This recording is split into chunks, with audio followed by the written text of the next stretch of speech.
Assalamualaikum warahmatullahi wabarakatuh. Dalam parenting kali ini kita membuat tema membela senyum buah hati, sinergi parenting dan hukum melawan bullying sejak dini. Yang saya hormati Kepala Sekolah TK Islam Baitul Ilmi, para guru dan pendidik yang mulia, serta bapak dan ibu orang tua murid yang hebat dan berbahagia. Puji dan syukur kita panjatkan kehadirat Tuhan Yang Maha Esa, karena atas berkat dan rahmat-Nya kita dapat berkumpul di tempat ini dalam keadaan sehat walafiat. Bapak dan ibu yang saya hormati, ketika kita mendengar kata bullying atau perundungan, pikiran kita seringkali melayang pada anak-anak usia remaja di tingkat SMP atau SMA. Namun, sebuah kenyataan pahit harus kita hadapi bersama. Benih-benih bullying ternyata sudah bisa muncul sejak usia dini, di usia emas anak-anak kita saat ini. Anak usia 2-6 tahun memang belum sepenuhnya paham apa itu perundungan. Namun, mereka adalah peniru yang sangat ulung. Ketika seorang anak di sekolah merebut mainan dengan kasar, mengejek fisik temannya, atau mengucilkan satu anak agar tidak boleh ikut bermain, itu adalah lampu kuning. Jika kita membiarkannya dengan dalih namanya juga anak-anak, maka kita sedang memupuk jiwa penindas di masa depan mereka. Hadirin yang berbahagia, parenting atau pola asuh di rumah adalah benteng pertahanan pertama. Ada 3 peran utama yang harus kita ambil sebagai orang tua. Pertama, jadilah teladan empati. Anak-anak tidak selalu mendengarkan nasihat kita, tetapi mereka tidak pernah gagal meniru perilaku kita. Hindari membentak, memukul, atau memberi label negatif pada anak di rumah. Kedua, latih ketegasan anak. Ajarkan anak-anak kita untuk berani berkata tidak atau stop. Aku tidak suka kamu begitu, dengan suara yang lantang jika mereka diganggu. Ini akan membangun batasan diri yang kuat. Ketiga, validasi emosi mereka. Ajarkan anak bahwa merasa marah atau kecewa itu manusiawi, tetapi melampiaskannya dengan menyakiti fisik atau perasaan orang lain adalah hal yang mutlak. Bapak, Ibu, dan para guru yang saya banggakan, negara kita tidak tinggal diam dalam melindungi hak-hak anak. Indonesia memiliki payung hukum yang sangat tegas.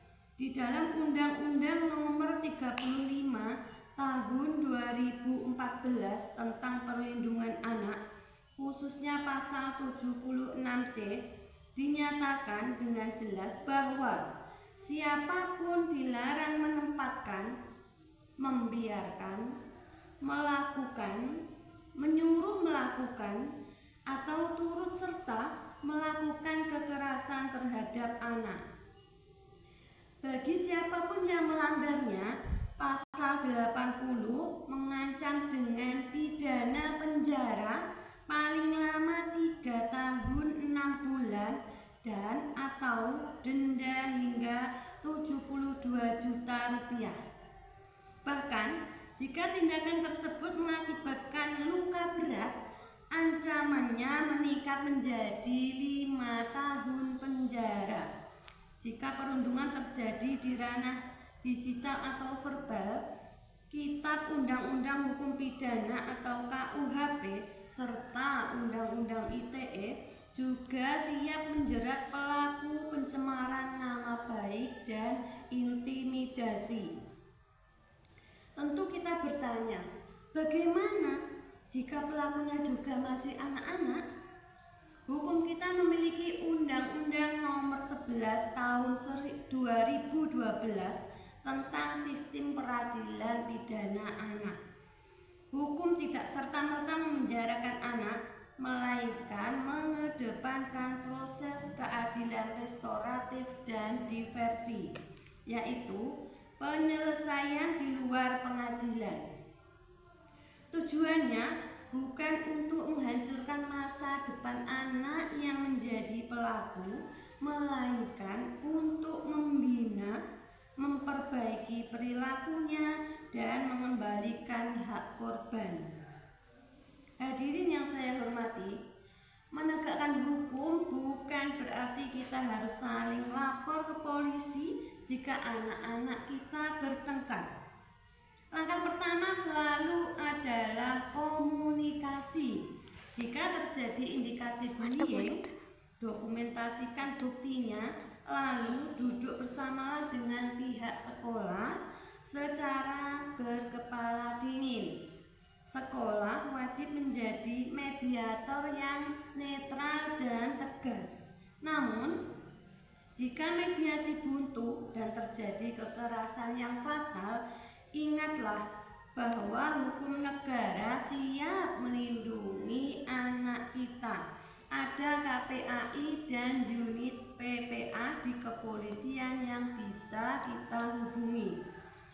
Mencegah bullying sejak usia dini bukanlah tugas guru saja, bukan pula tugas orang tua saja. Ini adalah tugas kolektif kita bersama. Mari kita ciptakan rumah yang penuh kasih sayang dan sekolah yang aman tanpa ketakutan. Jangan biarkan trauma masa kecil merenggut masa depan cerah mereka.